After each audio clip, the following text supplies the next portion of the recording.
দেশী জনগোষ্ঠীৰ পুষ্ণ উৎসৱৰ লগত সংগতি ৰাখি আজি ধুবুৰীৰ কামানডাঙ্গাৰ অঞ্চলৰ পৰা আজি এক সাংস্কৃতিক শোভাযাত্ৰা উলিওৱা হৈছে। দেশী জনগোষ্ঠীৰ যি কলা সংস্কৃতি তাৰ লগতে এই অঞ্চলৰ সকলো জাতি জনগোষ্ঠীৰ কলা সংস্কৃতি ইয়াতে এই সাংস্কৃতিক শোভাযাত্ৰা দেখুৱাবলৈ যত্ন কৰা হৈছে। আমি সেই দৃশ্য আমি দেখুৱাই ল'ব বিচাৰিছোঁ। সাংস্কৃতিক শোভাযাত্ৰা আৰম্ভ হৈছে।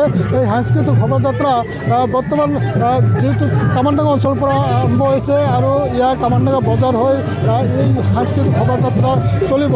আমি কথা পাতিব বিচাৰিম। কি ক'ব বাইদেউ, আজি সাংস্কৃতিক শোভাযাত্ৰা আজি সাংস্কৃতিক ইমান ভাল লাগিছে আৰু কি কয়, এইটো আমাৰ গৌৰৱ। আজি আমাৰ জনগোষ্ঠীৰ গৌৰৱ এইটো, সেইকাৰণে আৰু ভাল লাগিছে। ইয়াত আৰু আমি মানে এসাঁজ সকলোৱে মিলি খাম। তো ভাল লাগিব। কি খাব আজি? আমি চেগা খাম, তাৰপাছত গৰৈ মাছৰ পিটিকা খাম, লগতে আমাৰ সংস্কৃতি যিমান আছে সকলোখিনি খাম। সকলো আমি জনগোষ্ঠীৰ তৰফৰ পৰা সকলো অসমবাসীক মই মানে আমন্ত্ৰণ জনালোঁ। নেক্সট যিজনে অহা নাই নেক্সট পুষ্ণাত আহিব, এইটো মোৰ অনুৰোধ থাকিল। হয়, ধন্যবাদ থাকিল। হয়, মই পিছফালে দেখুৱাই ল'ব বিচাৰিছোঁ। ইয়াতে সকলো জাতি জনগোষ্ঠী ইয়াতে যি কলা সংস্কৃতি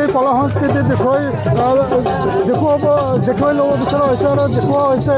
সেই দৃশ্য আমি আপোনালোকক দেখুৱাইছোঁ। ইয়াতে মই মোৰ সহযোগীক অনুৰোধ জনাইছোঁ। এই দৃশ্য দেখুৱাইছে ইয়াতে গোৱালপাৰীয়া যি কলা সংস্কৃতি দেখুওৱা হৈছে। ইয়াতে গোৱালপাৰীয়া নৃত্য বা গোৱালিনী নৃত্য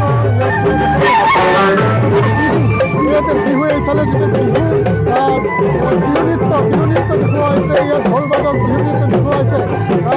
কি ক'ব? নৃত্য দেখুওৱা হৈছে। তাৰ লগতে ইয়াতে ৰাভা জনগোষ্ঠীৰ নৃত্য কলা সংস্কৃতি দেখুওৱা হৈছে, নৃত্য দেখুওৱা হৈছে। নিশ্চয় আমাৰ দৰ্শকে নিউজ 18 দৰ্শকে দেখা পাইছে। আমি কথা পাতিম। আয়োজক কি ক'ব দাদা, এই যে পুষ্ণ উৎসৱৰ লগত এয়া সাংস্কৃতিক শোভাযাত্ৰা পুষ্ণা উৎসৱ হ'ল আমালোকৰ জাতীয় উৎসৱ। এয়া কোনো বিকল্প উৎসৱ নহয়। এয়া আপাৰ আছামত মাঘ বিহু ৰূপে পৰিচিত। মিডিল অসমত কিছুমান দোমাহী বুলি কয়, কিছুমানে উৎসৱ দোমাহী পুষ্ণা বুলি কয়। আমাৰ দেশী ভাষাত ইয়াত পুষ্ণা উৎসৱ বুলি কোৱা হয়। আগত এই উৎসৱটো ঘৰে ঘৰে পালন কৰা হৈছিল। পিঠা খোৱা উৎসৱ বুলি কৈছিল। তেলোৱা পিঠা, চেতুৱা পিঠা এইবোৰ আমালোকৰ সংস্কৃতিৰ লগত জড়িত। চিদল চেগা দি আমি ভাত খাইছিলোঁ। তেলোৱা পিঠা, চিতুৱা পিঠা মিলি আমি ভোগৰ উৎসৱটো পালন কৰিছিলোঁ। কিন্তু সময়ৰ গড়লত অতি ধাৰ্মিক কিছুমান মানুহৰ প্ৰকোপত পৰি আমাৰ এই জনগোষ্ঠী পৰিচয়টো বিলোপত পৰি গৈছে।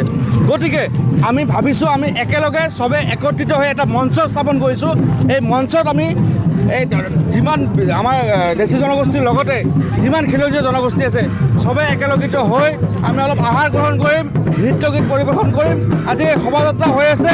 ইয়াত দেশীসকলৰ একত্ৰিত প্ৰয়োজন আৰু অসমীয়াৰ একত্ৰীকৰণৰ মানে এটা উদাহৰণ। ইয়াতে বিভিন্ন দল সংগঠন আছে, বিভিন্ন জনগোষ্ঠীৰ মানুহ আছে, খিলঞ্জীয়া জনগোষ্ঠীৰ মানুহ আছে। আমি গোটেই অসমত আমি এইটোৱে বাৰ্তা বিচাৰিব বিচাৰোঁ, গোটেই অসমবাসীৰ লগত খিলঞ্জীৰ লগত দেশী জনগোষ্ঠী মঞ্চ আছে। হয়, ধন্যবাদ থাকিল। হয়, দেশী জনগোষ্ঠী মঞ্চৰ দেশী যুৱ ছাত্ৰ মঞ্চৰ উদ্যোগত এই যি পুষ্ণ উৎসৱ আয়োজন কৰা হৈছে, এই পুষ্ণ উৎসৱৰ লগত সংগতি ৰাখি যি শোভাযাত্ৰা উলিওৱা হৈছে, এই সাংস্কৃতিক শোভাযাত্ৰা এক সমন্বয়ৰ শোভাযাত্ৰা। কাৰণ এই সাংস্কৃতিক শোভাযাত্ৰাত দেখা গৈছে দেশী জনগোষ্ঠীৰ লগতে কোচ ৰাজবংশী, আদিবাসী, গাৰো জনগোষ্ঠী বা ৰাভা জনগোষ্ঠীৰ লগতে সকলো জাতি জনগোষ্ঠীৰ যি কলা সংস্কৃতি এই পুষ্ণ উৎসৱৰ যি সাংস্কৃতিক শোভাযাত্ৰা দেখুৱাবলৈ যত্ন কৰা হৈছে। আৰু ইয়াৰ দ্বাৰাই তেখেতসকলে কৈছে যে ইয়াৰ দ্বাৰাই আমাৰ এক সমন্বয়ৰ বাৰ্তা আমি দিব বিচাৰিছোঁ, আমাৰ এক ভাতৃত্বৰ বাৰ্তা আমি দিব বিচাৰিছোঁ। আমি ভাতৃত্বৰ বন্ধনেৰে একত্ৰিতভাৱে আমি থাকিব বিচাৰিছোঁ। তাৰে এক আমি বাৰ্তা, তাৰে এক মানে শুভ বাৰ্তা আমি আজি এই শোভাযাত্ৰাৰ জৰিয়তে, সাংস্কৃতিক শোভাযাত্ৰাৰ জৰিয়তে আমি দিছোঁ। আপুনি বিচৰা বাতৰি পাব কেৱল নিউজ 18 এপত। নিউজ 18 এপ ডাউনলোড কৰিবলৈ স্কেন কৰক এই QR কোড। গুগল প্লে ষ্টৰতো পাব এই নিউজ 18 এপ।